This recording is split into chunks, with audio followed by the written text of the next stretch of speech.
नमस्कार साथियों, मैं मनीष पिवाल आप सभी का आपके अपने चैनल में तहे दिल से स्वागत और अभिनंदन करता हूं। मैं उम्मीद करता हूं कि आप सभी शानदार, जबरदस्त और जिंदाबाद होंगे और आप सभी की जो तैयारियां हैं वो शानदार, जबरदस्त और जिंदाबाद चल रही होंगी। तो आज हम लोग पढ़ रहे हैं राजनीति विज्ञान कक्षा 11 की अध्याय 7 संघवाद और आज उसका है बच्चों हमारा लेक्चर नंबर 3। लेक्चर 1 और 2 हम लोग कंप्लीट कर चुके हैं। लेक्चर 1 में संघवाद एक्चुअल में होता क्या है वो जाना, ठीक है ना। संघवाद की मुख्य विशेषता, इन काफी पर हम लोग लेक्चर 1 में चर्चा कर चुके थे। लेक्चर 2 में संघवाद की जो मूल अवधारणा है, ठीक है, बेसिक जो बातें हैं उन बेसिक बातों पर अपन लोगों ने चर्चा करी। अब आज क्या चर्चा करने जा रहे हैं सर? आज कौन सा टॉपिक है जिसको आप विस्तार से और विस्तृत में समझाने वाले हैं सर? जल्दी से बता दीजिए।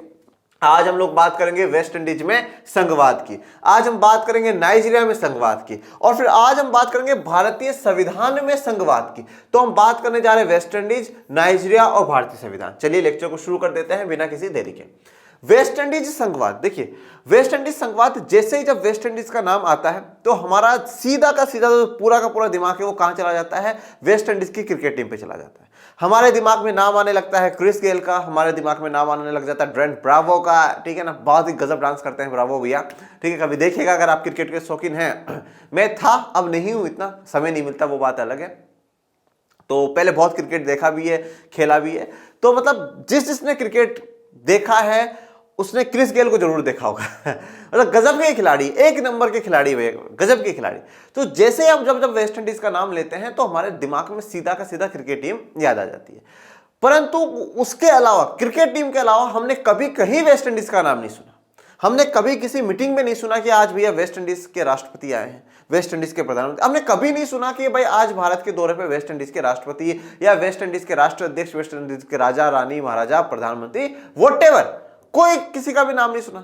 आज तक की छोटी क्लासों में हमने बहुत से देशों का नाम सुना पर वेस्ट इंडीज का नाम नहीं सुना। तो सवाल यह बनता है कि एक्चुअल में वेस्ट इंडीज देश है भी या नहीं है। परंतु सर ऐसा तो नहीं है ना कि जो हमने नहीं सुना वो ना हो। बिल्कुल सही बात है, जरूरी नहीं है कि अपन ने नहीं सुना। भाई उल्लू दिन में नहीं देख पाता, अब इसका मतलब ये तो है नहीं कि दिन होती नहीं।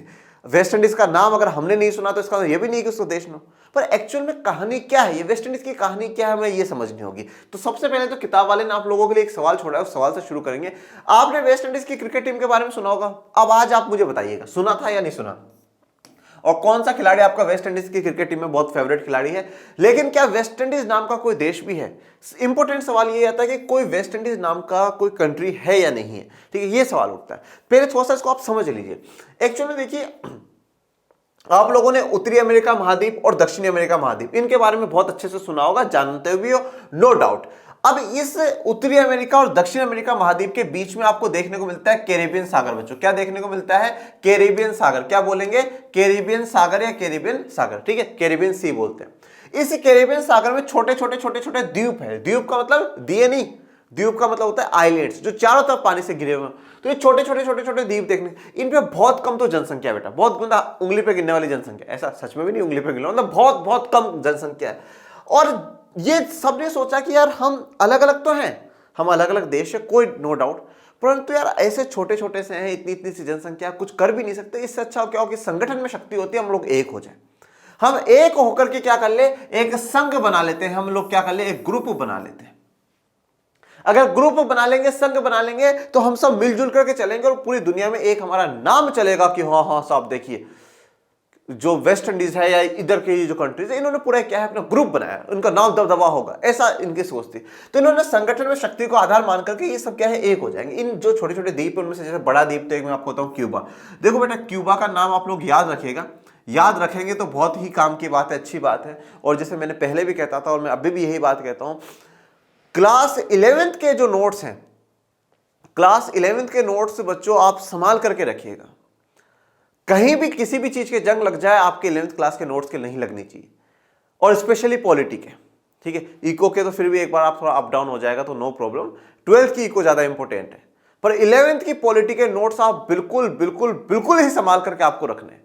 ये मतलब बहुत आगे तक आपके काम आएंगे, ओके। और यहां पे मैंने क्यूबा का जिक्र करा, सर ये क्यों काम आएगा? क्यूबा के साथ हमें आगे रिलेशनशिप पढ़ने की, इंडिया और क्यूबा का क्या रिश्ता है, देखो वो बात की बातें हैं। पर जब 12th आप शुरू करोगे और 12th की जो पहली किताब है, उस पहली किताब का जो पहला अध्याय है शीत युद्ध, उस शीत युद्ध में छोटा सा टॉपिक क्यूबा का है। ये छोटा सा है पर इसका रोल जो रहा चीज में वो थोड़ा सा इंपॉर्टेंट रहा। उसको अपन लोग क्लास 12th में समझेंगे जब आप लोग क्लास 12th में आ जाएंगे। तो क्यूबा, जमैका, ठीक है, जमैका से भैया जो बहुत फेमस एथलीट है, ठीक है, यूं भागने वाले हैं, ये मतलब बड़े बड़े जो आपको खिलाड़ियों के नाम देखने को मिलेंगे वो जमैका से ही देखने को। ये जो ऐसे छोटे छोटे ये जो द्वीप है इन सबसे मिलकर के क्या बना है, वेस्ट इंडीज बना है। तो इस प्रकार से वेस्ट इंडीज संघ का निर्माण होता है। और अपन लोगों ने लेक्चर 1 में भी और क्लास 10th में पढ़ा था 7 आकर संघ और 7 लेकर संघ। बच्चों 7 आकर संघ का अर्थ क्या होता है कि हम सब अलग अलग हैं, आप अलग, मैं अलग, आप अलग, अपन सब अलग अलग है। और अपन लोगों ने क्या कर लिया, एक ग्रुप बना लिया, तू भी आजा, तू भी आजा, तू भी आजा, तू भी आजा, और अपन सब साथ आकर हम लोगों ने क्या कर लिया, एक ग्रुप बना लिया। जैसे अपन लोग स्कूलों में करते थे, तू भी मेरा दोस्त, तू भी मेरा दोस्त, तू भी मेरा दोस्त, तू भी मेरा दोस्त, अपन सब मिलकर के एक ग्रुप बना लेते। तू तेरा अपने विचार, तेरे सबके अपने अपने विचार, बस अपने ग्रुप बनाए, साथ रहेंगे अपन लोग। ये 7 आकर संघ है, जैसा कि अमेरिका ने करा है। यूनाइटेड स्टेट्स ऑफ अमेरिका के 50 राज्य इसी प्रकार से ज्वाइन हुए, 7 आकर है, ठीक है, कमिंग टुगेदर फेडरेशन, आओ आओ आओ आओ। फिर दूसरा होता है होल्डिंग टुगेदर फेडरेशन या साथ लेकर संघ। साथ लेकर संघ का मतलब क्या है कि हम पूरा राष्ट्र है, हम पूरा देश है, उसमें जो राज्य बनाए गए वो प्रशासनिक सुविधाओं के लिए बनाए गए। तो साथ लेकर के चलना है सबको, जैसे कि परिवार में होता है। परिवार में कोई छोटा होता है, कोई बड़ा होता है, कोई ताकतवर होता है, कोई कमजोर होता है, ठीक है, उन सबको साथ लेकर के चलना है, सबको एक साथ हम लोगों को लेकर के चलना है। तो साथ लेकर संघ और साथ आकर संघ। तो अब यहां पर कौन सा बन रहा है बच्चों, साथ लेकर तो नहीं है, ये तो साथ आकर संघ है। कौन सा है, कमिंग टुगेदर फेडरेशन है बच्चों। कौन सा है, कमिंग टुगेदर फेडरेशन, कि हम साथ आ जाते हैं, संगठन में शक्ति होगी और हम मिलकर के पूरी दुनिया में अपनी ताकत का वर्चस्व बनाएंगे। उसी प्रकार से बस यहां पर हो। तो कोई वेस्ट इंडीज कोई देश नहीं है बच्चों, ये कैरेबियन सागर में छोटे छोटे द्वीपों से मिलकर के एक ग्रुप बना हुआ है जिसको हम वेस्ट इंडीज कहते हैं। एक कभी कभार ऐसा भी कहा जाता है कि जब क्रिस्टोफर कोलंबस जो है वो अमेरिका की खोज में निकला बच्चों। और देखो पहले के समय में अमेरिका किसको कहा जाता था, अमेरिका, उत्तरी अमेरिका, दक्षिणी अमेरिका और ये कैरेबियन सागर में जितने भी छोटे छोटे द्वीप है इन सबको मिलाकर के अमेरिका कहा जाता था। जब कहा गया कि अमेरिका की खोज हो गई मतलब इन सब की खोज हो गई, तब तक ये बिल्कुल ऐसे थे, पूरा अमेरिका इधर और दुनिया इधर, अमेरिका उधर दुनिया इधर, मतलब लोगों को पता ही नहीं था उधर भी कोई लोग रहते हैं, लोगों को पता ही नहीं था कि लोग कोई उधर भी लोग रहते हैं, वो बिल्कुल सेपरेट इलाका था, बिल्कुल ही अलग इलाका था। जब क्रिस्टोफर कोलंबस वहां गया, एक्चुअल में क्रिस्टोफर कोलंबस निकला किसके लिए था, भारत की खोज करने के लिए, समुद्र के रास्ते से, कि भाई हम समुद्र के रास्ते से भारत पहुंच जाएंगे। परंतु जाना इधर था, भारत इधर था, वो पहुंच इधर गया, वहां जाकर के चिल्लाया इंडिया मिल गया, इंडिया मिल गया। परंतु जब वास्को डी गामा भारत आया और उसको पता चला भारत तो ये है, भारत तो इधर ईस्ट में है, वो उधर वेस्ट में इंडिया इंडिया चिल्ला रहा है, लोग कंफ्यूज हुए कौन से वाले इंडिया, ईस्ट वाले में, वेस्ट वाले में। फिर कहा जाता है कि इधर वालों को वेस्ट इंडीज नाम दिया गया, कि वेस्ट में है इसलिए वेस्ट इंडीज इसको नाम दिया जाता है, ऐसा भी कहा जाता है, ठीक है। और एक बात आप और भी देखिएगा, जैसे आप क्रिकेट टीम में देखा होगा तो बहुत से ऐसे खिलाड़ी हैं जिनका आपको नाम इंडियन सा लगेगा, सुनील नारायण, ठीक है, क्या बिल्कुल ऐसा इंडियन सा नाम, राम नरेश शारवांग, ठीक है, जो कि बिल्कुल फास्ट बॉलर थे, बहुत गजब के बॉलर थे, ठीक है, ये ऐसे नाम रखते यार ये तो इंडिया के नाम है, ये वहां कैसे पहुंच गए।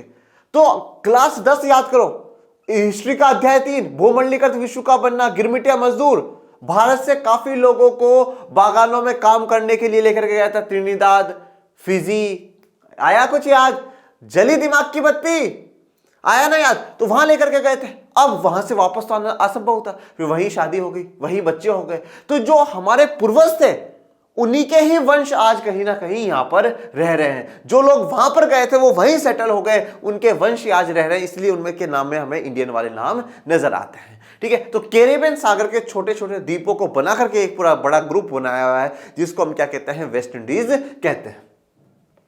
भारत की तरह ही वेस्ट इंडीज भी अंग्रेजों का उपनिवेश था। बेटा एक बात ध्यान रखना, अंग्रेजों का समय नहीं है, अंग्रेजों का समय नहीं था, वक्त नहीं था, अंग्रेजों का दौर था बेटा, एरा था, पूरा टाइम था।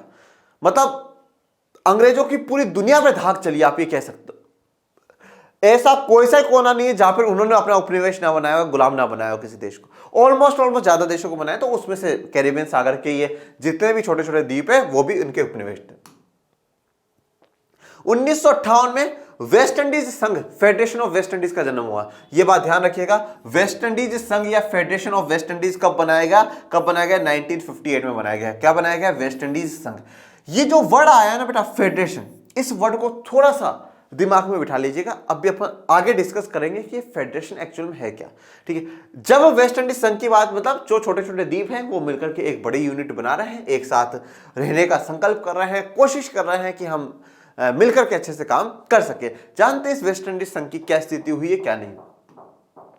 इसकी केंद्रीय सरकार कमजोर थी और प्रत्येक संघीय इकाई की अपनी स्वतंत्र अर्थव्यवस्था थी। ठीक है, अब जो वेस्ट इंडीज की जो केंद्रीय सरकार है वो कमजोर थी, केंद्रीय सरकार ज्यादा ताकतवर नहीं थी। और देखो, जब जब हम बात, एक बार पहले फेडरेशन को आप समझ ही लीजिए बच्चों, फिर आप कंफ्यूज नहीं होंगे। देखिए, दो वर्ड होते हैं बेटा, एक होता है फेडरेशन ऑफ स्टेट्स, एक होता है बच्चों यूनियन ऑफ स्टेट्स। एक होता है बेटा फेडरेशन और एक होता है यूनियन ऑफ स्टेट्स। ठीक है, फेडरेशन की अगर मैं बात करता हूं, फेडरेशन में जो रास्ता अपनाया जाता है वो है बच्चों सात आकर संघ वाला। जहां जहां सात आकर संघ अपनाया गया है वहां वहां वर्ड फेडरेशन का इस्तेमाल हुआ है, और जहां सात लेकर संघ वाली आइडियोलॉजी है वहां पर यूनियन ऑफ स्टेट्स लगाया गया है। दोनों में डिफरेंस सर। फेडरेशन ये दर्शाता है कि हम अलग अलग थे, हमें जोड़ा गया है, और साथ लेकर संघ यूनियन ऑफ स्टेट्स ये दिखाता है हम यूनियन ही थे, हम एक ही थे, हमने तो राज्य प्रशासनिक सुविधाओं के लिए बनाए। तो यहां पर फेडरेशन वर्ड यूज करा गया है, तो फेडरेशन का यह दिमाग में होना चाहिए कि जोड़ा गया है। अभी लास्ट में जाते जाते जब हम भारतीय संविधान में संघवाद पढ़ेंगे, मैं आपको बता देना चाहता हूं भारत के संविधान में कहीं पर भी फेडरेशन वर्ड का इस्तेमाल नहीं करा गया, कहीं पर भी फेडरेशन वर्ड का इस्तेमाल नहीं करा गया। भारत के संविधान का अनुच्छेद 1 भी यही कहता है, यूनियन ऑफ स्टेट्स। हम फेडरेशन है ही नहीं, बिल्कुल भी नहीं हम फेडरेशन। हमने ऐसे थोड़ी जोड़ा भाई ये तमिलनाडु ये आंध्र प्रदेश अलग अलग थे हमने जोड़ा, नहीं, हमारे ही थे हमेशा से। ये तो हमने राज्य जो बनाए हैं वो तो प्रशासनिक सुविधाओं के कारण बनाए। हमारा मॉडल तो सात लेकर संघ वाला मॉडल है, सात आकर संघ वाला मॉडल थोड़ी है। तो फिर कैसे हम फेडरेशन कहते हैं? हम फेडरेशन नहीं है, पर फेडरेशन ना होना इसका मतलब ये भी नहीं कि हम फेडरल सिस्टम नहीं है। हमारा देश संघीय शासन व्यवस्था वाला नहीं, संघीय शासन व्यवस्था वाला देश है। ये अपन लेक्चर 1 में बिल्कुल प्रूफ कर चुके के.एम. मुंशी जी और बाबा साहब अंबेडकर जी, इनके विचारों को जान करके। तो फेडरेशन वर्ड यूज ना करना इसका तो ये नहीं कि हम संघीय देश नहीं है, हम फेडरल कंट्री है। पर फेडरेशन जो दर्शाता है वो सात आकर संघ वाली पॉलिसी को दर्शाता है। हमारा संविधान यूनियन ऑफ स्टेट्स को अपनाता है, और वो जो दर्शाता है वो साथ लेकर संघ की पॉलिसी को दर्शाता है। ये बात ध्यान रखिएगा। आपका सपना यूपीएससी है ना, तो यूपीएससी बच्चों शब्दों पर गेम खेल जाता है, फेडरेशन और यूनियन ऑफ स्टेट्स पर गेम खेल जाता है। तो थोड़ा सा शब्दों को अच्छे से समझते हुए चलिएगा। अब देखिए, केंद्रीय सरकार कमजोर थी और प्रत्येक संघीय इकाई की अपनी स्वतंत्र अर्थव्यवस्था थी। अब एक बात देखना, 1 2 3 4 5, अब ये सब मिलकर के क्या कर लिया इन्होंने, ग्रुप बना लिए। सबने मिलकर के एक ग्रुप बना लिया, ये भी अलग, ये भी अलग, ये भी अलग, ये भी अलग, ये भी अलग, सबने मिलकर के एक अपना ग्रुप बनाया। अब मुझे एक बात बताओ, पावर दी जाए तो किसको दी जाए? इन सब की तो अपनी अपनी पावर रहेगी। देखो, साथ आकर का मतलब हमेशा बेटा एक बात ध्यान देना, जैसे कि फॉर एग्जांपल मैंने आपको बुलाया, बेटा मेरे ग्रुप में जुड़ जाओ, बेटा मेरे ग्रुप में जुड़ जाओ, बेटा मेरे ग्रुप में जुड़ जाओ। अब हुआ क्या? आपको मैंने बुलाया है, आओ आओ जुड़ो मेरे ग्रुप में। कल को आपको कहीं भी ऐसा लगता है कि नहीं नहीं यार मनीष सर के साथ नहीं, आप जा सकते हो, आप छोड़ करके निकल सकते हो, जा सकते हो ना, आप जाओगे 100% आप जाओगे। नहीं नहीं यार मनीष सर के साथ कौन जाएगा, अरे छोड़ो, तो संघ टूटेगा। आप अभी भी आजाद हो, मेरे साथ जुड़ने के बाद भी आप आजाद तो आजाद हो। तो यहां पर भी बड़ी इकाई बनने के बाद तो अभी भी आप तो फ्री तो हो, बुलाया आजा आजा आजा जुड़ हमारे साथ। कल को कहीं डिस्प्यूट हुआ बोल देंगे हम तो जा रहे हैं भैया, हम तो जा रहे हैं, हमें तो नहीं जुड़ना आपके साथ, हमें कोई दिलचस्पी नहीं है, हमें नहीं जुड़ना। तो यहां पर भी यही बात है। अब यहां पर ये सब छोटे छोटे जुड़ते हुए सब आजाद है, सबके पास अपनी पावर है, सबके पास बिल्कुल ताकत है। तो अब ये जुड़ गए, अब ये कभी भी डिस्प्यूट होगा चले जाएंगे, कभी भी डिस्प्यूट हुआ चले जाएंगे। इनके पास, हर राज्य के पास अपनी ताकत अपनी पावर है। तो फिर केंद्र जो है ना, केंद्र क्या हो जाता है, कमजोर हो जाता है बच्चों। साथ आकर संघ वालों में हमेशा ध्यान रखना, जो केंद्र सरकार होगी, केंद्र सरकार कमजोर होगी बच्चों। क्या होगी? केंद्र सरकार कमजोर होगी और राज्य सरकारें मजबूत होंगी, क्योंकि इन राज्यों से मिलकर के ही देश बना है, संघ बना है। ये बात ध्यान रखना, क्योंकि हम बात कर रहे हैं साथ आकर संघ की, हम बात कर रहे हैं फेडरेशन की, और फेडरेशन में केंद्र सरकार कमजोर, राज्य सरकार क्या होगी, मजबूत होगी। तो वेस्ट इंडीज ने क्या बनाया था? फेडरेशन बनाया, संघ बनाया, और संघ में केंद्रीय सरकार कमजोर थी, केंद्र सरकार कमजोर थी। और जब केंद्र कमजोर होगा तो वो सबको कंट्रोल कैसे करेगा भाई? भाई केंद्र जब कमजोर है तो फिर वो कंट्रोल कैसे करेगा? मैंने मान लो आज 20 लोगों की टीम बना ली, अगर मैं ही कमजोर हूं तो मैं 20 लोगों को तो एक कर ही नहीं सकता। कभी नहीं कर सकता। तो केंद्र सरकार थी वो कमजोर थी, केंद्र के पास पावर ही नहीं थी। पावर किसके पास थी? राज्य सरकारों के पास थी। इन जो छोटे छोटे यूनिट्स जुड़े थे इनके पास थी, इनकी अपनी अपनी अर्थव्यवस्था थी। केंद्र सरकार कुछ भी नहीं कर सकता, केंद्र सरकार को सिर्फ खड़े खड़े देखना था क्या चल रहा है, अच्छा उन वालों ने ऐसा कर दिया, उन वालों ने ऐसा कर दिया। तो यहां पर स्वतंत्र अर्थव्यवस्था थी, राज्य सरकारें मजबूत थी बच्चों। इसी वजह से और अन्य संघीय इकाइयों में राजनीतिक प्रतिस्पर्धा के कारण 1962 में इस संघ को भंग कर दिया गया। देखो अब यह वजह भी रही, और जो अन्य संघीय इकाइयां हैं वो राजनीतिक प्रतिस्पर्धा करने लगी। ये सोच रहे हम ज्यादा पावरफुल हैं, ये वाला सोच रहा नहीं हम ज्यादा पावरफुल है। एक दूसरे में पावरफुल पावरफुल पावरफुल की होड़ लगी। ओ भैया हम पावरफुल, वो बोल रहा नहीं हम पावरफुल, वो बोल रहा हम पावरफुल। ये राजनीतिक प्रतिस्पर्धा, पॉलिटिकल कंपटीशन इन लोगों में लगा। तो पॉलिटिकल कंपटीशन लगेगा तब क्या होगा? झगड़ा होगा, डिशुम डिशुम डिशुम डिशुम होगी, गोली बारूद चलेंगे, लड़ाई या झगड़ा हुई तो फाइनली हाथ जोड़ लिए, संगठन में शक्ति नहीं है रे बाबा, नहीं है संगठन में शक्ति, खत्म करो ये सारा खेल। तो 1962 में फेडरेशन ऑफ वेस्ट इंडीज टूट गया, भंग हो गया। सारे अपने अपने अलग अलग हो गए। सब केंद्र सरकार ने बोला रे तुम अलग रहो रे बाबा, तुम एक साथ रहने लायक नहीं हो, उतार लो अपनी अलग अलग टीमें, अपन को नहीं मतलब, ठीक है ना। 1962 में ये संघ का खत्म मामला, परंतु कोशिश जारी रहती है, ठीक है, कैसे भी करके जोड़ना था। बाद में 1973 की चिगो आरएमएस संधि के द्वारा इन स्वतंत्र प्रायद्वीपों ने एक साझी संसद, सर्वोच्च न्यायालय, मुद्रा और कैरिबियन समुदाय नामक साझा बाजार जैसी संयुक्त संस्थाओं का निर्माण किया। अब देखिए फिर 1973 में जाकर के एक संधि होती है चिगो आरएमएस संधि। कौन सी संधि बच्चों? चिगो आरएमएस संधि, ठीक है, चिगो आरएमएस संधि। अब इस चिगो आरएमएस संधि के द्वारा फिर से वापस जोड़ा गया, और शुरुआत में शायद 15 से 16 जो द्वीपीय देश है वो एक साथ मिलकर के इस संधि में आते हैं और गठन करते हैं इन सब चीजों का। मैं अभी एक एक पे चर्चा करूंगा। संधि कौन सी हुई? Chigo RMS. अब ध्यान दीजिएगा, 1958 में फेडरेशन ऑफ वेस्ट इंडीज बना, 1962 में वो टूट गया, और फिर 1973 में वापस चिगो आरएमएस संधि के तहत इन सभी प्रायद्वीपों ने मिलकर के एक साझी संसद। बोला अब हमारी सबकी संसद क्या होगी? एक होगी। वहीं से सबके ऊपर शासन व्यवस्था अपने हिसाब से चलेगी, एक संसद हम लोग बनाएंगे। सर्वोच्च न्यायालय, सुप्रीम कोर्ट सभी का एक होगा। यूनाइट करने की, देखिए हार हमें नहीं माननी चाहिए, हमेशा यहां से ये चीज भी सीखने को मिलेगी। यूनिफिकेशन करने की कोशिश अभी भी चल रही है। बोले देखो एक सबकी संसद एक हो जाएगी, ठीक है, तो सबके लिए कानून एक जगह से ही बनेगा। सर्वोच्च न्यायालय, सुप्रीम कोर्ट सबके लिए एक हो जाएगा, तो सबको सजा वजा सबको जो है एक जगह से मिलेगी। मुद्रा, सबकी जो मनी है, जो करेंसी है, वो सबकी एक होगी, तो अलग अलग नहीं होगी। और देखो वैसे अगर आप देखें तो ज्योग्राफिकली रूप से आप इन्हें जोड़ भी नहीं सकते। एक द्वीप यहां पर है, एक द्वीप यहां पर, एक द्वीप यहां पर, एक द्वीप यहां पर, एक द्वीप यहां पर, कैसे कनेक्ट करोगे आप लोग? नहीं कर सकते। परंतु राजनीतिक रूप से और सांस्कृतिक रूप से तो ये जुड़े हुए हैं। कैरेबियन सागर में ऑलमोस्ट एक जैसी संस्कृति, एक जैसा ही कल्चर आपको देखने को मिलेगा, एक जैसा सांस्कृतिक रूप से जुड़े हुए, परंतु भौगोलिक रूप से आप नहीं जोड़ सकते हो। तो वहां पर संसद बना के, सर्वोच्च न्यायालय बना करके, एक मुद्रा चला करके क्या करा गया है? कोशिश करी गई है पूरा एक समुदाय क्रिएट करने की, पूरा एक ग्रुप क्रिएट करने की, कि हम लोग सांस्कृतिक रूप से एक हैं, तो हम कहीं ना कहीं राजनीतिक रूप से भी एक हो, एक मजबूत पकड़ हम लोग बनाए। और मजबूत पकड़ बनाने के लिए इन्होंने एक और काम करा, दैट इज द कैरेबियन समुदाय।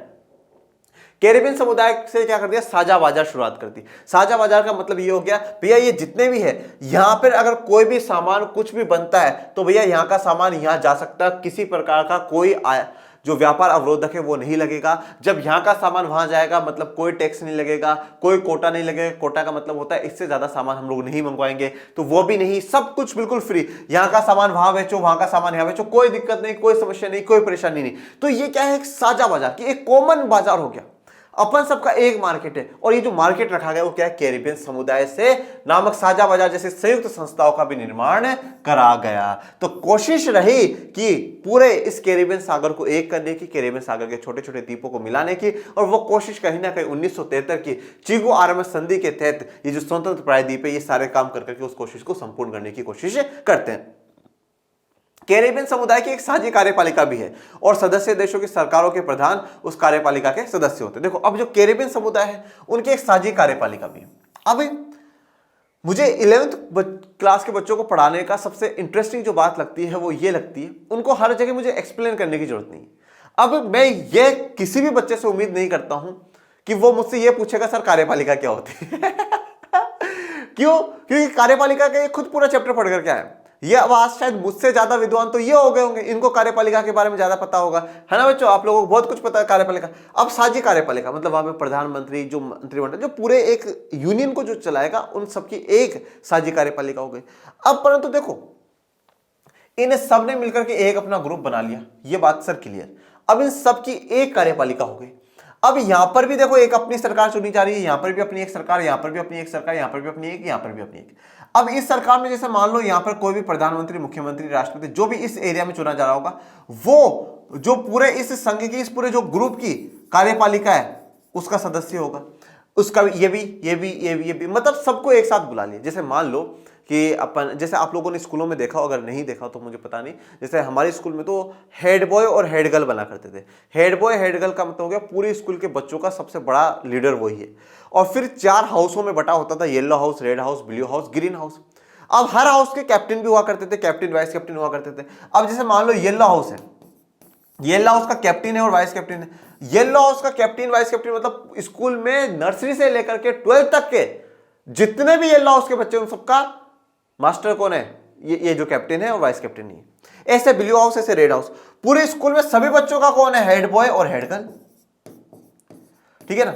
अब जैसे मान लो कभी हेड बॉय को कोई मीटिंग करनी हो, अब हेड बॉय मीटिंग में से थोड़ी बुलाएगा, आ जाओ भाई सारे स्कूल के बच्चे आ जाओ मीटिंग करेंगे, नॉट पॉसिबल। क्या करेगा? येलो हाउस के कैप्टन को बुला लेगा, आ जाइए। ब्लू हाउस के कैप्टन को बुला लेगा, आप भी आ जाइए। रेड हाउस, ग्रीन हाउस के कैप्टन को बुला लेगा, आ जाइए कि बैठ के बात करते हैं कि बच्चों के लिए और क्या बेहतर हो सकता है। ठीक है, क्लियर ये बात। उसी प्रकार से यहां पर है, एक पूरी कार्यपालिका या एक ऐसा ग्रुप बनाया गया है लोगों का जो पूरे देश को चलाएगा। जो साझी संसद है, उस संसद से कार्यपालिका बनी है, तो एक ऐसा ग्रुप बनाया गया। अब इस कार्यपालिका में क्या करा, ये कार्यपालिका जो साझी कार्यपालिका, वो हेड बॉय की तरह मान लो। अब इस हेड बॉय की मीटिंग में, इस पूरी कार्यपालिका में, जैसे इस जगह का जो प्रधान होगा, हेड होगा, वो भी इसका मेंबर होगा, वो भी इसका मेंबर, वो भी इसका मेंबर, वो भी इसका मेंबर, वो भी इसका मेंबर होगा। Done, clear. जैसे आप लोग जीएसटी का नाम सुनते हैं, ठीक है, जीएसटी का, गुड्स एंड सर्विस टैक्स के आपने नाम सुना होगा। उसकी जो हेड होती है वो वित्त मंत्री होती है, और बाकी जो सभी राज्यों के जो मुख्यमंत्री है वो, और राज्यों के जो वित्त मंत्री है वो उसके सदस्य होते हैं। तो जो राज्यों के मुख्यमंत्री है वो भी बुला लिए जाते हैं। उसी प्रकार से यहाँ पे साझी कार्यपालिका में ये जितने भी होंगे, उनके जो प्रधान है वो उस कार्यपालिका का सदस्य होंगे। मतलब सब बैठ करके ही तय करेंगे कि पूरे यूनियन के लिए, पूरे संघ के लिए क्या होना चाहिए, क्या नहीं। इस प्रकार वहां की इकाइयां न तो एक देश के रूप में रह सकी और न ही वे अलग अलग रह सके। देखिए कितनी इंटरेस्टिंग बात, मतलब बड़े ही आराम से क्या बात लिख दी गई है। इसको तो फिर अपन नोट में डाल लेंगे, नोट डाल लीजिएगा। वेस्ट इंडीज का संघवाद बहुत डिफरेंट है। कैसे डिफरेंट है? वहां की इकाइयां न तो एक देश के रूप में रही, वे एक देश के रूप में तो नहीं रही, क्योंकि फेडरेशन ऑफ वेस्ट इंडीज बना था, नॉट पॉसिबल, एक देश के रूप में नहीं रह पाई। और न ही वो अलग अलग है। आज उनकी एक साझी संसद है, उनकी एक मुद्रा है, आज उनकी पूरी एक कार्यपालिका है, वो एक भी नहीं है और अलग भी नहीं। ये तो बड़ा कंफ्यूजन है सर जी, एक भी नहीं है, अलग भी नहीं है। अगर वो पूछा जाए एक क्यों नहीं, बोला एक होती तो 1958 में का फेडरेशन ऑफ वेस्ट इंडीज नहीं टूटता। तो बोला फिर अलग अलग कैसे नहीं है? तो बोला अलग अलग इसलिए भी नहीं है क्योंकि भाई यहां पर भी अपनी सरकार, यहां पर भी अपनी सरकार, यहां पर भी अपनी सरकार, यहां पर भी अपनी सरकार, पर ये सब मिलकर के एक साझी कार्यपालिका बना रहे, एक साझा सुप्रीम कोर्ट बना रहे, एक साझी संसद बना रहे। तो फिर अलग भी नहीं, एक भी नहीं है और अलग भी नहीं है। ठीक है, तो यहां से मुझे एक बहुत अच्छी बात याद आती है कि देखो 0 बराबर 9। देखो आप जितने भी अपन मैथ्स में पढ़ते हैं वो 0 से लेकर 9 तक की डिजिट्स पढ़ते हैं। 0 1 2 3 4 5 6 7 8 9, ये 10 डिजिट ही हम पढ़ते हैं। उसके बाद तो सब इन्हीं 10 डिजिटों से मिलकर के कुछ बनता है। सबसे जो छोटा है ना बच्चों, वो 0 है, और सबसे बड़ा जो है वो 9 है। 9 किस चीज को दर्शाता है? कि अगर आप जीवन में कुछ पाना चाहते हो, सर्वोच्च स्थान पे पहुंच जाओ, बिल्कुल हाईएस्ट जो लेवल होता है ना वो, और या 0 हो जाओ। सर जी हमें तो कुछ ही नहीं आता, सर आप ही करा दो जो कराना। ये तो 0 होकर के सीखो या 9 हो जाओ बस, कि मुझे इस चीज का पूरा ज्ञान है, मुझे 9 हो जाओ। आपसे ऊपर फिर कोई नहीं होना चाहिए। और इंटरेस्टिंग, 0 बराबर 9 है बेटा। बोलोगे सर कैसी बातें कर रहे हो, 0 के बराबर 9 कैसे हो सकता है? नहीं बेटा, बराबर है। एक खाली व्यक्ति और एक पूरा भरा हुआ व्यक्ति दोनों बराबर है बेटा। कैसे? प्रूफ करता हूं। मुझे एक बात बताना, मैं लिखूं 3 6 9, ठीक है, इसका अगर मैं जोड़ता हूं तो कितना आता है? 3 + 6 9, 9 9 + 18। इसको जोड़ता हूं तो कितना आएगा बच्चों? 9। बोले हाँ सर, बोला ये क्या करा रहे हो, ये तो ईजी है। अब मैं 9 की जगह में 0 रख दूं तो 3 + 6 + 0 कितना हुआ 9। तो फिर 9 9 कैसे आ गया? फिर जैसे मैं रखो 5 7 9 मैंने रखा, ठीक है, चलो अब 0 रख देते हैं। 5 और 7 12, तो कितना आया 3। अब इस 0 की जगह 9 रख दो। 5 और 7 12, 12 और 9 21, 21 को जोड़ो ये 3। तो फिर ये 3 3 सेम टू सेम क्यों? क्योंकि 0 = 9 है बेटा, 0 = 9 है। 0 और 9 दोनों एक ही बात है। इसका अर्थ ये होता है कि या तो हम बिल्कुल शून्य हो जाए, मतलब जैसे भगवान बुद्ध जब ध्यान तपस्या कर करके लौटे तो उनसे पूछा गया, बोला आपने क्या पाया, क्या पाया आपने इतनी ध्यान तपस्या करके? तो भगवान बुद्ध एक बहुत सुंदर जवाब देते हैं। वो कहते हैं मैंने पाया थोड़ी है, मैं तो खोने गया था। मैंने क्रोध खो दिया, मैंने ईर्ष्या खो दी, मैंने लोगों से नफरत करना खो दिया। खोता गया हूं मतलब मैं शून्य हो गया हूं, मैं 0 हो गया, मैं बिल्कुल शून्य हो चुका हूं। तो शून्य = 9 है। अब जो व्यक्ति सब कुछ ही खो चुका है उसके पास सब कुछ। वो कहते हैं ना, जिसके पास खोने को कुछ नहीं है उसके पास पाने को पूरा संसार होता है बच्चों। तो 0 से 9, तो यहाँ पर मैंने इसलिए बात चर्चा करी है कि ये ना तो एक इकाई के रूप में रह सके और ना ये अलग अलग के रूप में रह सके। चलिए कोई बात नहीं, वेस्ट इंडीज का यहाँ पे संवाद खत्म होता है। अब बात करते हैं नाइजीरिया में संवाद की। जब बात आती है नाइजीरिया में संवाद तो सबसे पहला सवाल आता है, सर नाइजीरिया तो देश है ना। अब प्लीज अब ऐसा मत कहते ना नाइजीरिया भी ऐसा है, घुमा फिरा करके आपने वेस्ट इंडीज बहुत घुमा दिया सर, अब हमें नहीं घूमना। और वेस्ट इंडीज में तो कम से कम क्रिस गेल को तो जानते हैं, नाइजीरिया में हम किसको जानते हैं गुरुजी? नहीं बच्चा, नाइजीरिया बिल्कुल देश है, पूर्ण संपूर्ण देश है। नाइजीरिया कहां पर है? ये जो आपको ये अफ्रीका महाद्वीप देखने को मिल रहा है, इस अफ्रीका महाद्वीप में एक देश है नाइजीरिया, ठीक है, ये नाइजीरिया। अब इस नाइजीरिया के संवाद की चर्चा अपन लोग करते हैं। यदि किसी देश के विभिन्न क्षेत्र और समुदाय एक दूसरे पर विश्वास नहीं करते तो वहां संघीय व्यवस्था भी एकता लाने में असफल होगी। देखिए, एक बात हमेशा मैं कहता हुआ आया हूं, संघवाद के लिए कोई भी व्यवस्था हो उसका वर्णन, उसका जिक्र देश के संविधान में होना बहुत जरूरी है। हमारे देश के संविधान ने यह लिखा कि भारत एक संघीय देश होगा, जरूरी था, नो डाउट, बहुत बहुत ज्यादा जरूरी था। परंतु अगर उससे भी ज्यादा जरूरी बात यह थी कि यहां के नेताओं ने, यहां के लोगों ने उस बात को माना और उस पर अमल करा। बेटा, जैसा मैं कहता हूं कि आप टाइम टेबल कितना ही बना लो, पर अगर आप उस पर अमल नहीं करोगे, उस पर इंप्लीमेंट नहीं करोगे तो वो टाइम टेबल बेकार है। परंतु टाइम टेबल बनाना भी तो जरूरी है, वो तो आधार है आपका। इसी प्रकार से संविधान में कोई चीज लिखी होना ये जरूरी है, आधार है, परंतु उसको मान करके उसी प्रकार से लागू करना ये उससे भी ज्यादा जरूरी है। क्लास 10th में जब हम संवाद पढ़ते हैं तो ये कहा जाता है कि संघीय शासन व्यवस्था भारत में सफल होने के लिए यहां के राजनीतिक चरित्र को श्रेय देना होगा, क्रेडिट देना होगा। अब यहां पर भी नाइजीरिया में क्या हुआ कि हाँ, संघवाद संघीय शासन व्यवस्था है, ये अपना लिया, वहां के संविधान में मेंशन कर दिया गया नाइजीरिया संघवाद है ना, तो नाइजीरिया संघवाद घोषित कर दिया गया। परंतु जो वहां के विभिन्न क्षेत्र, अलग अलग क्षेत्रों में और जो अलग अलग समुदाय हैं वो एक दूसरे पे विश्वास ही नहीं करते। ये वाला एरिया नहीं, ये वाला अलग अलग, सब अपने अपने अलग ही चल रहे हैं। कोई विषय कहेगा संघवाद अपना एरिया, इस जो विचारधारा है कि हमारा एरिया सर्वोच्च है, हमारा एरिया सर्वश्रेष्ठ है, श्रेष्ठ है, उसमें हम क्या कहते हैं? क्षेत्रवाद की भावना जाती है। ठीक है, क्षेत्रवाद की भावना जाती है। क्षेत्र, हमारा जो क्षेत्र है, हमारा जो एरिया है वो ज्यादा सुप्रीम है, तो एक दूसरे पे विश्वास नहीं था और संघीय व्यवस्था भी एकता लाने में सफल नहीं हो पाई। तो संघीय व्यवस्था कोशिश करी गई थी, हम संघ बना लेंगे तो सब एक हो जाएंगे, वो भी पॉसिबल नहीं हो पाया। 1914 तक उत्तरी नाइजीरिया और दक्षिणी नाइजीरिया ब्रिटेन के 2 उपनिवेश थे। देखिए, तो अब 1914 में आकर के क्या है, उत्तरी नाइजीरिया और दक्षिणी नाइजीरिया को एक कर दिया गया है। ठीक है, नॉर्दर्न नाइजीरिया और सदर्न नाइजीरिया दोनों को एक कर दिया गया है। कब करा गया है बच्चों? 1914 में। कब करा गया है? 1914 में। और ये भी किसके उपनिवेश रहे? ब्रिटेन के उपनिवेश रहे। 1950 में इबादन संवैधानिक सम्मेलन में नाइजीरिया के नेताओं ने एक संघीय संविधान बनाने का निर्णय लिया। Very important. 1950 में मीटिंग हुई, कहां पर? इबादान, जो कि जगह है नाइजीरिया में। वहां पे संवैधानिक सम्मेलन बुलाया गया, कॉन्स्टिट्यूशनल कॉन्फ्रेंस बुलाई गई। ठीक है, कॉन्स्टिट्यूशनल कॉन्फ्रेंस, अब देश में संविधान होना चाहिए, संविधान के हिसाब से देश चलना चाहिए और इस संविधान में जो बात होनी चाहिए वो संघवाद की होनी चाहिए। देखो, हम 1950 में हमारा देश का संविधान लागू कर रहे हैं और ये अभी संविधान के लिए सिर्फ और सिर्फ सम्मेलन, मीटिंगें कर रहे हैं कि बनना चाहिए, बनने की भी शुरुआत नहीं हो रही, बनना चाहिए। ठीक है, तो कैसे याद रख सकते हो? 1950 में हमारा लागू हो गया और ये 1950 में अभी तो सिर्फ बातें कर रहे हैं। ठीक है ना, अभी तो बातें कर रहे हैं। जैसे नहीं होता कि बहुत से बच्चों की तो तैयारी पूरी हो जाती है फरवरी मार्च तक, एग्जाम आने से पहले, और कुछ बच्चे होते हैं तो बातें कर रहे हैं, तेरा भाई साहब पेपर फाड़ आएगा, ठीक है ना, और भाई को कुछ ही नहीं आता है ठीक है।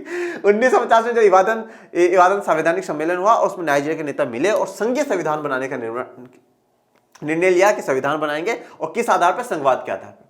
नाइजीरिया की 3 बड़ी जातीयताएं योरुबा, इबो और हाउसा फुलानी है। Very important. देखिए अब जातीयता या इसे हम एथनिक ग्रुप्स कहते हैं बच्चों, एथनिक ग्रुप्स क्लास 10th में आप लोगों ने पढ़ा है। जातीयता अलग अलग आधारों पर हो सकती है, तो यहां पर भी जो 3 बड़े ग्रुप आपको देखने को मिलते हैं, कौन कौन से, योरुबा, इबो और हाउसा फुलानी। कितने, ये 3 ग्रुप है, योरुबा, इबो, हाउसा फुलानी। अब ये तीनों अलग अलग एरिया में रहते हैं। इनके नियंत्रण में क्रमश देश के 3 क्षेत्र है। पश्चिम किसके अंडर में, योरुबा, तो यहां पे लिख देता हूं मैं, पश्चिम किसके अंडर में, योरुबा। पूर्व किसके अंडर में, इबो, ठीक है, और उत्तर हाउस फुलानी के अंदर में। तो देखो अब 3 जो एरिया है, जैसे ये पूरा मान लीजिए नाइजीरिया है, तो जो पश्चिम इलाका है, ये पश्चिम वाला इलाका है, ये किसके अंडर में आ गया, योरुबा के अंदर में। पूर्व वाला जो इलाका है वो इबो के अंदर में, और उत्तर वाला जो इलाका है वो हाउस फुलानी के अंदर में। इन क्षेत्रों पर इनका अपना अपना नियंत्रण, सबका अलग अलग था। यहाँ पे किसी का, यहाँ पे किसी का, यहाँ पे किसी का, यहाँ पे किसी का। अब बताओ अब कैसे पॉसिबिलिटी हो सकती है कि ये एक हो जाएंगे। ये वाले चाहते नहीं साहब, भाई साहब योरुबा जिंदाबाद, योरुबा जिंदाबाद। ये बोला नहीं, इबो जिंदाबाद, हाउस ऑफ फुलानी जिंदाबाद। इन्होंने संघवाद बना लिया, संघीय आधार पर संविधान बना लिया, परंतु लोगों में एकता नहीं लेकर के आ पाया, लोगों में यूनाइट नहीं लेकर के आ पाए। अंदर से जो कहते हैं ना, अंदर से भाव आना चाहिए कि हम एक है, वो एक वाला भाव नहीं आ पाया। कागजी तौर पर तो भाव था कि हम संघीय शासन व्यवस्था वाले देश हैं, परंतु लोगों के आंतरिक मन में ये भाव नहीं आया कि हम एक हैं। लोगों के मन में, ये अंतर मन में ये नहीं आया कि वो एक है। इनके द्वारा अन्य क्षेत्रों में अपना प्रभाव बढ़ाने के प्रयास से भय और संघर्ष का माहौल बना, इससे वहां एक सैनिक शासन की स्थापना हुई। देखिए अब यहां पर सब क्या कर रहे हैं, एक दूसरे से कुछ, ओ भाई हमारा एरिया बढ़ जाए, ओ हमारा एरिया बढ़ जाए, सब में लड़ाइयां चल रही और जब भी अस्थिरता पैदा होती है, जब भी ऐसा लगता है कि नहीं यार सरकारें संभाल नहीं पा रही है, तो सब लड़ रहे हैं और कर रहे हैं, फिर सैनिक शासन की शुरुआत होती है। 1979 के अराउंड 79 के अराउंड वहां पे सैनिक शासन की स्थापना हो जाती है। और जैसे अपन ने नेपाल के संविधान के बारे में पढ़ा था कि 4 से 5 बार बन चुका, 36 बार लागू हुआ है 2015 में, ठीक है। यहाँ का भी संविधान 4 से 5 बार बन चुका और 1999 में जाकर के जो संविधान बना वो फाइनली लागू हो रहा है, ठीक है ना। मैं इसीलिए बार बार कहता हूं कि भारत का संविधान दुनिया के सबसे बेहतरीन संविधानों में से एक है। भारत के संविधान ने दुनिया के सर्वश्रेष्ठ संविधानों को उठा करके पढ़ा हमारे संविधान निर्माताओं ने, और उसमें से जो बेहतर बातें थी वो भारत के संविधान में डाली और भारत का संविधान हम लोगों को सौंपा है, सबसे बेहतर संविधान। अब आज कुछ लोग ऐसा कहते हैं, अरे यार 75 सालों में 70 सालों में 105 104 संविधान में संशोधन हो गए, अमेरिका के में तो इतने ही हुए, वहां के में इतने ही हुए। आप ये भी देखिए दुनिया के काफी देश है जहां के संविधान सक्सेसफुल ही नहीं हुए, हमारा सक्सेसफुल है। और हमारे यहाँ पे संशोधन इस बात को दर्शाता है कि हमारा संविधान कठोर नहीं है, लचीला है। समय के साथ बदलाव आएगा और बदलाव के साथ संविधान में परिवर्तन होना बुरी बात नहीं, परिवर्तन करते जाना चाहिए, इसमें कोई दिक्कत नहीं। अगर संविधान निर्माता चाहते तो वो भी अमेरिका जितना बिल्कुल कठोर संविधान दे जाता है, चेंज करने में मुश्किल हो जाता है। अब कठोर का मतलब और लचीले का मतलब आप समझते हो कि परिवर्तन करना तो आसान या कठिन होता है। जो कठिन होता है उसको कठोर कहते हैं और जिसमें आसान होता है उसे लचीला कहते हैं। पर हमारा मिश्रित है, ना तो कठोर है ना लचीला।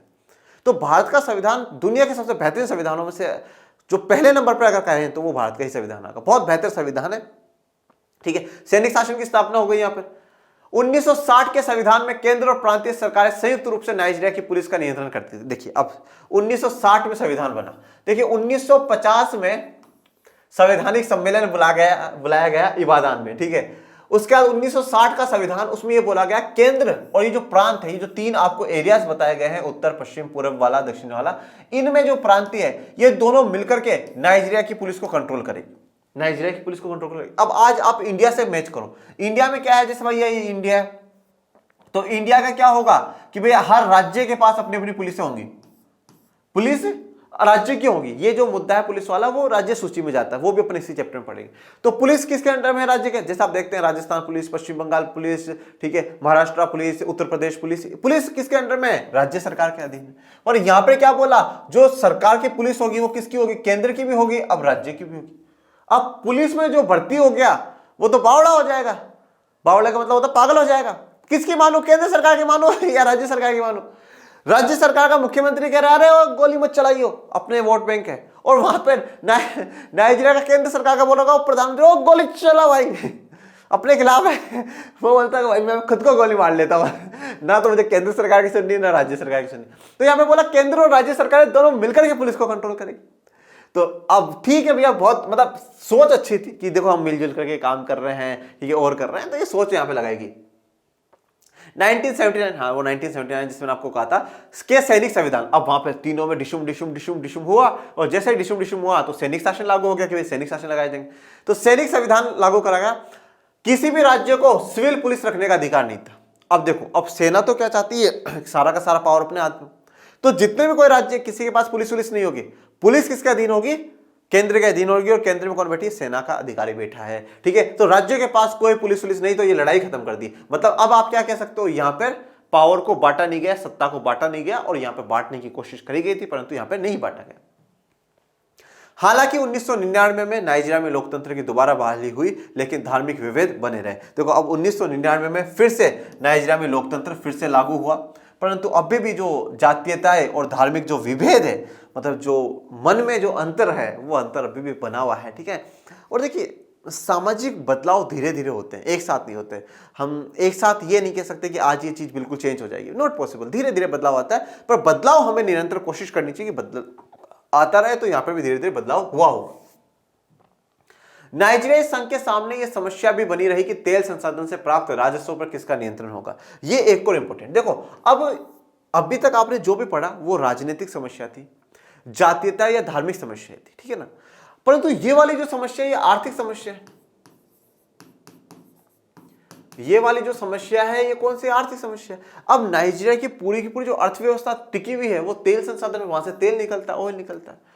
अब यह सवाल उठाया गया कि भाई तेल संसाधन पर अधिकार किसका हो, केंद्र सरकार का या राज्य सरकारों का। अब यहां पर अगर कोई संसाधन मिल रहा है तो, और ये इस राज्य के अधीन है, तो क्या यहां से कोई तेल निकलेगा तो राज्य सरकार उससे पैसा लेगी या केंद्र सरकार लेगी, तो इस पर भी अभी थोड़ा सा डिस्प्यूट है।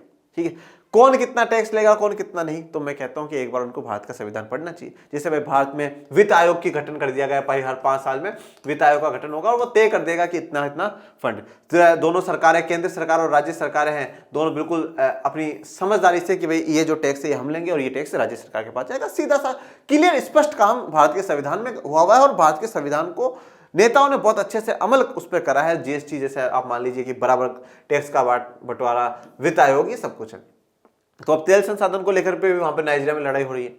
इस प्रकार नाइजीरिया की विभिन्न संघीय इकाइयों के बीच धार्मिक, जातीय और आर्थिक मतभेद बरकरार है। तो देखो अब नाइजीरिया की जो विभिन्न संघीय इकाइयां हैं, अलग अलग इकाइयां, उनके बीच में अभी भी धार्मिक समस्याएं, जातीय समस्याएं और आर्थिक मतभेद हैं। अभी उनके विचार एक नहीं हुए हैं, एक होना जरूरी है, जो कि अभी तक नाइजीरिया के नहीं हो पाए हैं। परंतु अब 1999 के बाद के संविधान के बाद शांति है, ठीक चल रहा है। मतलब 60 का 79 के संविधान की तुलना में अब 99 वाले के बाद थोड़ा नाइजीरिया बेहतर चल रहा है, और हम तो चाहते हैं कि पूरी दुनिया खुश रहे, अच्छे से रहे। ठीक है, चलिए, तो यहां पे नाइजीरिया का भी टॉपिक अपना खत्म होता है।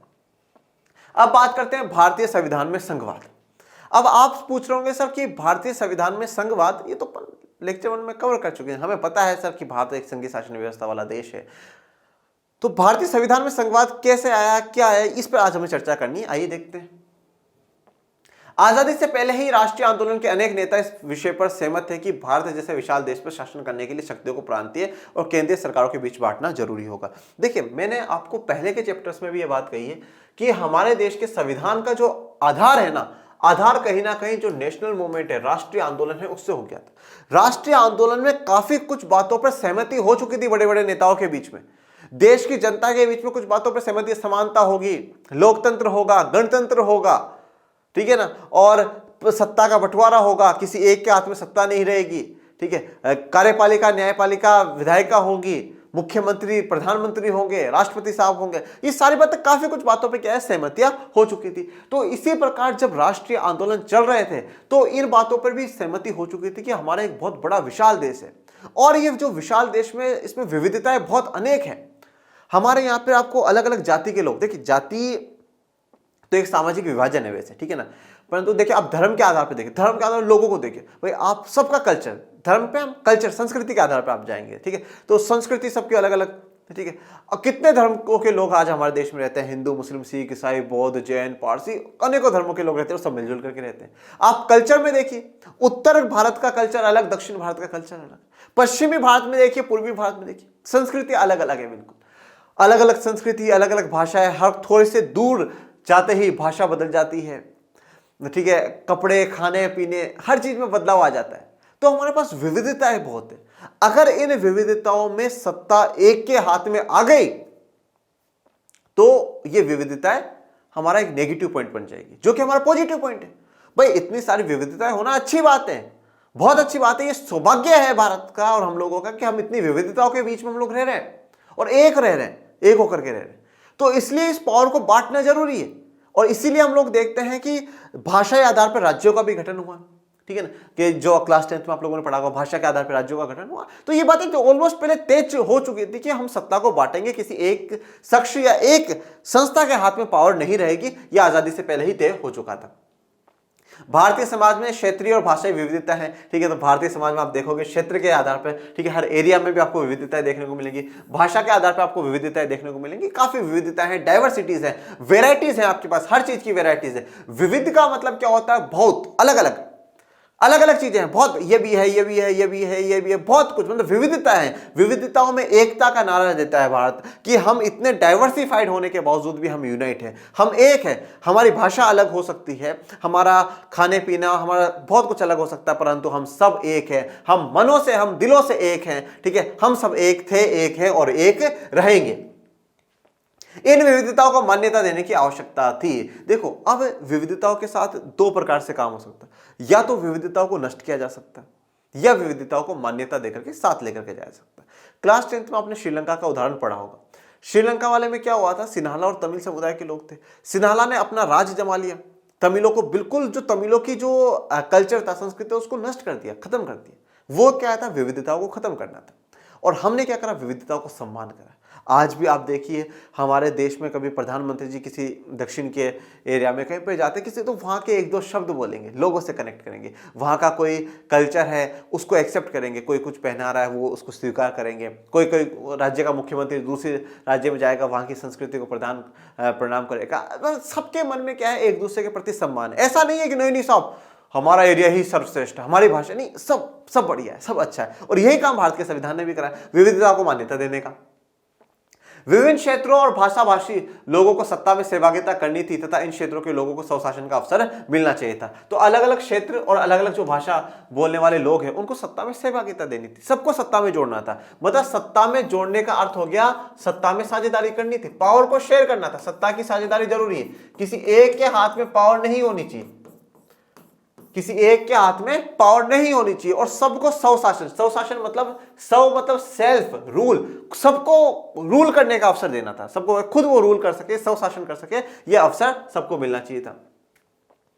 अगर हमारी मंशा लोकतांत्रिक शासन स्थापित करने की थी तो इन बातों को लागू करना अपरिहार्य था। देखिए, लोकतंत्र सिर्फ और सिर्फ कहने से नहीं होता। लोकतंत्र हम जब कहते हैं कि जनता की व्यवस्था है, और मैं जनता में हमेशा ये कहता हूं कि समाज के अंतिम पायदान पर खड़ा व्यक्ति भी जनता है। जितना अधिकार इस देश पर आपका है, मेरा है, समाज के अंतिम पायदान पर खड़े व्यक्ति का भी है, तो वही सफल लोकतंत्र है। मतलब सबको मौका मिलना चाहिए सरकार से जुड़ने का, सरकार को चुनने का, सरकार में जाने का, सबको मौका मिलना चाहिए, ही वही लोकतांत्रिक शासन है। तो अगर हम लोगों को सच में लोकतंत्र, हमें डेमोक्रेसी स्टैब्लिश करनी है, तो हम लोगों को ये जरूरी है कि हम इन बातों को अपरिहार्य लागू करें। ये जरूरी है कि कंपलसरी है इनको लागू करना, कि विविधताओं को मान्यता दें, सबको सत्ता की साझेदारी करें, सबको मतलब पावर बांटी जाए। किसी एक वर्ग के हाथ में, किसी एक एरिया के हाथ में, किसी एक संस्था के हाथ में पावर या सत्ता नहीं आनी चाहिए। प्रश्न केवल यह था कि क्षेत्रीय सरकारों को कितना अधिकार प्रदान किया जाए। ठीक है, क्वेश्चन तो यहां पर आ गया ना भाई। हमारा कॉन्सेप्ट क्लियर है बच्चों, इस बात को आप ध्यान रखिएगा।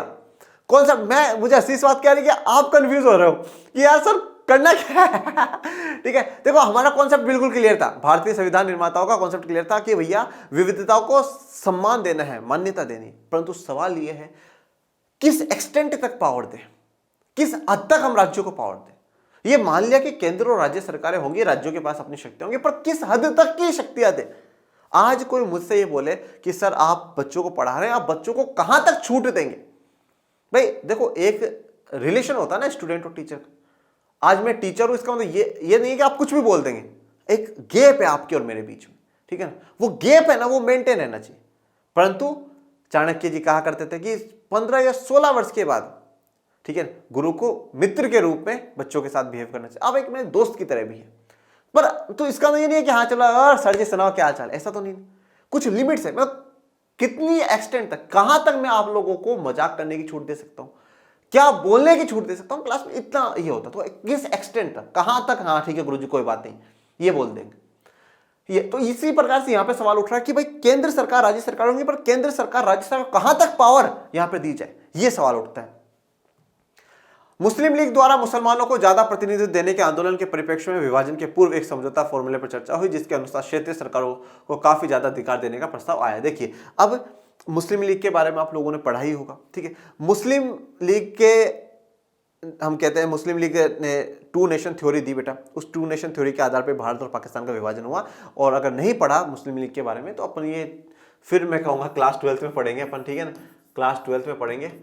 पहला जो अध्याय है, दूसरी किताब का जो पहला अध्याय है, वो विभाजन के बारे में ही, कि किस प्रकार से विभाजन हुआ, किस प्रकार से फिर जो रजवाड़े थे उनका एकीकरण सरदार पटेल जी ने करा, इन सब के बारे में हम लोग पढ़ेंगे। तो मुस्लिम लीग ने टू नेशन थ्योरी दी, द्विराष्ट्र सिद्धांत, की 2 राष्ट्र होने चाहिए, 2 देश होने चाहिए, तो जो फिर भारत और पाकिस्तान बना। तो अब मुस्लिम लीग ने शुरुआत से मुसलमानों को ज्यादा प्रतिनिधित्व देने की मांग करी कि भाई उनका प्रतिनिधित्व होना चाहिए। इसीलिए पृथक निर्वाचन भी बना। पृथक निर्वाचन का मतलब ये था कि अगर इस एरिया से, ये वाला जो एरिया है, यहां से मुस्लिम ही खड़ा होगा और उसको वोट भी जो देंगे वो मुस्लिम से देंगे, तो इसको सेपरेट इलेक्टोरेट, ऐसी बातें रखी गई। तो उस समय एक पहले फॉर्मूला निकाला गया जिसमें कहा गया कि जो क्षेत्रीय सरकार है, अब क्षेत्रीय तो जो उस एरिया में, अब जैसे वही जो एरिया थे ज्यादा कर, जैसे डोमिनेंट एरिया था, ये मुस्लिम्स का है, ये इसका है, तो उन क्षेत्रीय सरकारों को क्या ज्यादा अधिकार का प्रस्ताव दिया गया कि क्षेत्रीय सरकारों को ज्यादा अधिकार दिए जाएंगे।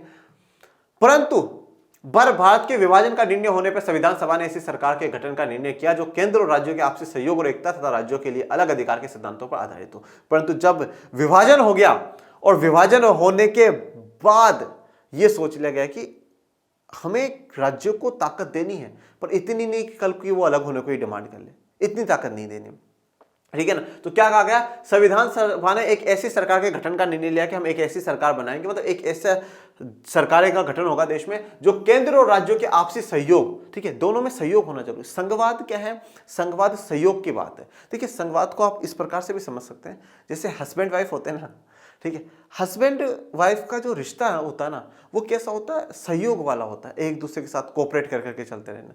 आजकल अपन लोग देखते हैं कि मतलब छोटी छोटी बातों पे लोगों में तलाक हो जाते हैं, डिवोर्स हो जाते हैं कि नहीं मैं छोड़ करके जा रहा हूँ, मैं छोड़ करके जा रही हूँ। गलत बात है, सहयोग की बात है। जब एक दूसरे से हम जुड़ते हैं तो कोऑपरेशन की बात होनी चाहिए कि हम, आप मेरे साथ सहयोग करना और मैं आपके साथ सहयोग करूँ।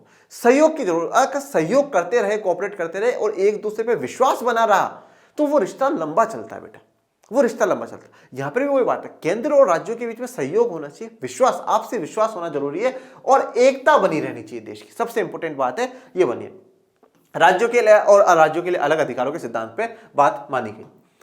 भारतीय संविधान द्वारा अंगीकृत संघीय व्यवस्था का सर्वाधिक महत्वपूर्ण सिद्धांत यह है कि केंद्र और राज्यों के बीच संबंध सहयोग पर आधारित होगा, ठीक है। अब देखो, संघीय व्यवस्था का जो सर्वाधिक महत्वपूर्ण बात है भारतीय संविधान में, वो ये है कि केंद्र और राज्यों के बीच संबंध सहयोग पर आधारित होगा, कोऑपरेशन होगा दोनों के बीच में। आपको ये बात ध्यान होनी चाहिए कि भारत के संविधान में केंद्र सरकार थोड़ा सा ताकतवर है, ठीक है, सेंट्रल गवर्नमेंट जो है वो मजबूत है। ये लेक्चर 1 में जाना। फिर मैं के एम मुंशी जी की बात को याद करूंगा, और के एम मुंशी जी ने क्या कहा था कि हमें इतिहास से सीखना चाहिए। और जब इतिहास से क्या सीखे कि जब देश पे, पूरे देश पे एक राजा राज कर रहा तो बाहर से कोई आक्रमणी राज नहीं कर पाया है, परंतु जब हम अलग अलग राज्यों में बंट गए और अलग अलग राज्यों के राज एक एक राजाओं के हाथ में आ गए तो हम बढ़ चुके हैं। इससे हमें क्या सीख मिलती है कि अगर हमने राज्यों को ज्यादा ताकत दे दी और केंद्र कमजोर कर दिया तो सही नहीं होगा। इसलिए हमें केंद्र को मजबूत बनाना चाहिए, राज्यों को आजादी देनी चाहिए, राज्यों को भी जो शक्तियां हैं वो देनी चाहिए। उनके पास भी कुछ ऐसे मामले होने चाहिए जिनमें वो बिल्कुल आजाद है, वो अपने राज्य में वो चीजें लागू कर सकती है, परंतु केंद्र मजबूत होना चाहिए जो सबको कंट्रोल कर सके। इसलिए फिर के एम मुंशी जी की बात को ध्यान में रखते हुए सेंट्रल गवर्नमेंट जो है हमारी यहाँ पे स्टेट गवर्नमेंट से, राज्य सरकार से थोड़ी सी मजबूत होती है, ठीक है। अब देखो, केंद्र सरकार की अगर मैं बात करूं, नाइजीरिया में क्या हुआ, वेस्ट इंडीज में, मतलब बिल्कुल कोई केंद्र सरकार मजबूत नहीं थी, ठीक है, सबकी अपनी अपनी अर्थव्यवस्था थी राज्य सरकारों की, तो वो थोड़ा सा प्रॉब्लमेटिक हो जाता है। यहाँ पे भारत सरकार ने, भारतीय संविधान ने केंद्र सरकार को मजबूत रखा और राज्य सरकारों को पावर दी, पर इतनी नहीं कि वो बिल्कुल कभी भी अलग होने की डिमांड कर दे, ऐसा नहीं हो सकता।